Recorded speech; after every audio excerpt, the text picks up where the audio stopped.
అమ్మా హాయ్ చెప్పండి. మీ పేరమ్మా? నా పేరు స్వాతి. ఏం చేస్తారమ్మా?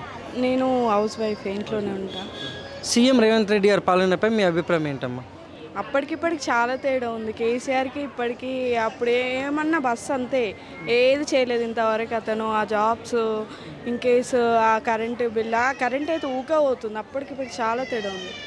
అసలు అప్పటికి ఇప్పటికి చాలా అంటే చాలా తేడా ఉంది. ఈయనకంటే మాకు ఆయననే జర బెటర్ అనిపిస్తుంది ఈ పాలన కన్నా. బస్ అంటే ఏం బస్, అది ఫ్రీ బస్ అంతే. దానికి ఆడవాళ్ళంతా కొట్టుకొని ఎందుకు ఇదంతా అవసరమా?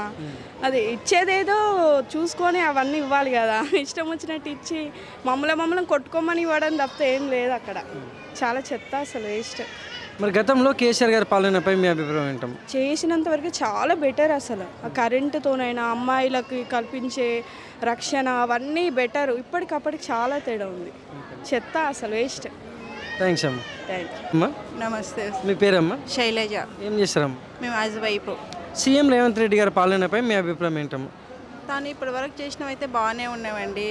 లోన్ ఇవ్వడం, అవి మాఫీ చేయడము, ఈ బస్సు ఉచిత ప్రయాణం, ఇవన్నీ బాగానే ఉన్నాయి. ఒకడికి మంచిగా అనిపిస్తున్నాయి. కానీ ఇంకా కరెంట్ అయితే మాకు రావట్లేదు.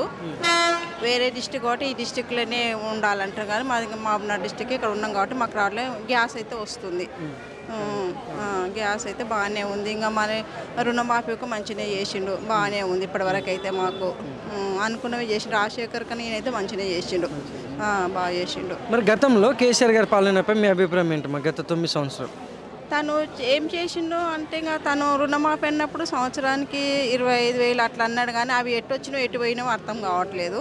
కాకపోతే ఒకటే దాని మీద తీసి 1,00,000 రూపాయలు అట్లా మాఫీ చేస్తే మనకు బెనిఫిట్ ఉంటుంది. తన సంవత్సరానికి 20-25 అట్లా అన్నప్పుడు అది ఏం లెక్క చేతికి రాలేదు అనిపించింది. కొంచెం ఈయనదే బాగా అనిపిస్తుంది మాకు. రేవంత్ రెడ్డిదే మంచిగా అనిపిస్తుంది. ఇప్పటివరకైతే ఆయన బాగానే ఉన్నాడు. ఇట్లనే మంచిగానే ఉంది. బస్సు ఊక మాకు మంచిగానే అనిపిస్తుంది ఇట్లా పెట్టడం ఒక అట్లా. థ్యాంక్స్ అమ్మా. Thank you. నమస్తే అండి. మీ పేరమ్మా? నా పేరు పుష్ప అండి. ఏం చేస్తారమ్మా? నేను గవర్నమెంట్ లెక్చరర్ని. సీఎం రేవంత్ రెడ్డి గారి పాలనపై మీ అభిప్రాయం ఏంటమ్మా? సీఎం రేవంత్ రెడ్డి పరిపాలన బాగానే ఉంది. గ్రామీణ మెయిన్ వాళ్ళకి బాగుంది, అన్నీ ఇస్తున్నాడు. అంటే హెల్త్, వైట్ రేషన్ కార్డు ఉన్న వాళ్ళకి ఉచిత కరెంటు, గ్యాస్, ఫ్రీ గ్యాస్ అన్నీ ఇస్తున్నాడు. లేడీస్కి అయితే ఫ్రీ బస్ కూడా ఇస్తున్నాడు. కానీ ఆ ఫ్రీ బస్ వల్ల గొడవలు కూడా అవుతున్నాయి. రోజు బస్సులో ఒక గొడవ చూడాల్సి వస్తుంది. ఎక్కలేని వాళ్ళము డిలాక్స్ బస్సెస్లో వాటిలలో వెళ్ళిపోతున్నాం. అయితే నేను ఒకటి అడగాలనుకుంటున్నా. సరే, గ్రామీణ యువతకి, గ్రామీణులకి అన్నీ ఏర్పాటు చేస్తాడు అంటే చిన్న గవర్నమెంట్ జాబ్ అయినంత మాత్రాన అన్నీ కట్ చేయాలా? అది రాంగ్ కదా. వైట్ రేషన్ కార్డ్ కట్ చేస్తాడు అంటే ఒక పేరెంట్స్కి, ఒక గవర్నమెంట్ డాటర్ ఉన్న, గవర్నమెంట్ ఎంప్లాయీ డాటర్ ఉన్న పేరెంట్స్కి ఎందుకు కట్ చేయాలి? ఇప్పుడు మేమైతే వాళ్ళని పోషించలేము కదా. మా లైఫ్ మాది అయినప్పుడు పేరెంట్స్కి, మీ డాటర్ గవర్నమెంట్ ఎంప్లాయీ మీకు అవన్నీ ఇవ్వము అని కట్ చేయడం కూడా రాంగ్.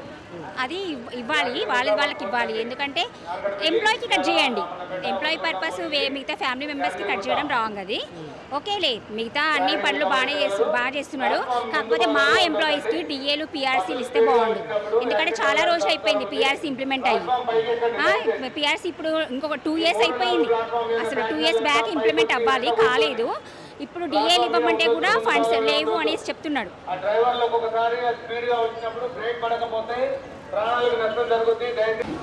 ఓకే, రేవంత్ రెడ్డి గారి పరిపాలన బాగుంది. ఎందుకంటే నోటిఫికేషన్స్ ఇచ్చిండు.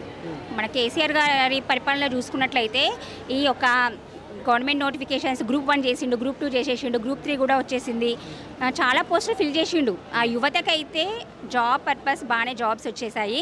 కాకపోతే ఆల్రెడీ ఎంప్లాయీస్ అయిన వాళ్ళకి మాత్రం చాలా ప్రాబ్లంగానే ఉంది. ఏవి ఇవ్వట్లేదు, డిఎస్ ఇవ్వట్లేదు. ఎప్పుడో డిఎస్ 61 డిఎస్ పెండింగ్లో ఉన్నాయి. పిఆర్సీ ఇంప్లిమెంట్ అవ్వట్లేదు, అది పెండింగ్లోనే ఉంది. మెయిన్ అన్నీ పెరిగిపోతున్నాయి. బయట రేట్లు ఎట్లా పెరిగిపోతున్నాయి, అన్నీ పెరిగిపోతున్నాయి. దాన్ని బట్టి కూడా గవర్నమెంట్ ఎంప్లాయీస్కి అన్నీ ఎప్పటికప్పుడు ఏ టైంకి ఏది ఇవ్వాలో అది ఇచ్చేస్తే బాగుంటుంది అనేసి మా యొక్క ఒపీనియన్. గతంలో కేసీఆర్ గారి పాలనపై కేసీఆర్ గారి పరిపాలన బాగుంది అనేసి నేనేం ఒప్పుకోవట్లేదు. వచ్చిన 5 ఇయర్స్లో బాగానే పిఆర్సీ ఇంప్లిమెంట్ చేసిండు. తను అందరికీ రైతు బంధు అవన్నీ ఇచ్చిండు, వదనట్లేదు. కానీ తర్వాత తను కూడా ఉద్యోగుల పట్ల చిన్న చూపు చూడడం వల్లనే ఉద్యోగులందరూ కలిసి తనని పక్కన పెట్టడం జరిగింది. అంతే కదా, ఉద్యోగులను చిన్న చూపు చేసిండు, లాస్ట్కి వస్తే వాళ్ళకి శాలరీస్ ఇవ్వడమే వేస్ట్ అన్నట్టుగా కూడా కొంచెం టాక్ నడిచింది. దానివల్లనే మనం రేవంత్ రెడ్డిని గెలిపించుకున్నాం. మరి రేవంత్ రెడ్డి వచ్చిన తర్వాత కూడా ఆ మాట అంటే మరి ఉద్యోగులంతా సైడ్ అయిపోతే గవర్నమెంట్కే ప్రాబ్లం అవుతుంది రాను రాను. థ్యాంక్స్ అమ్మా.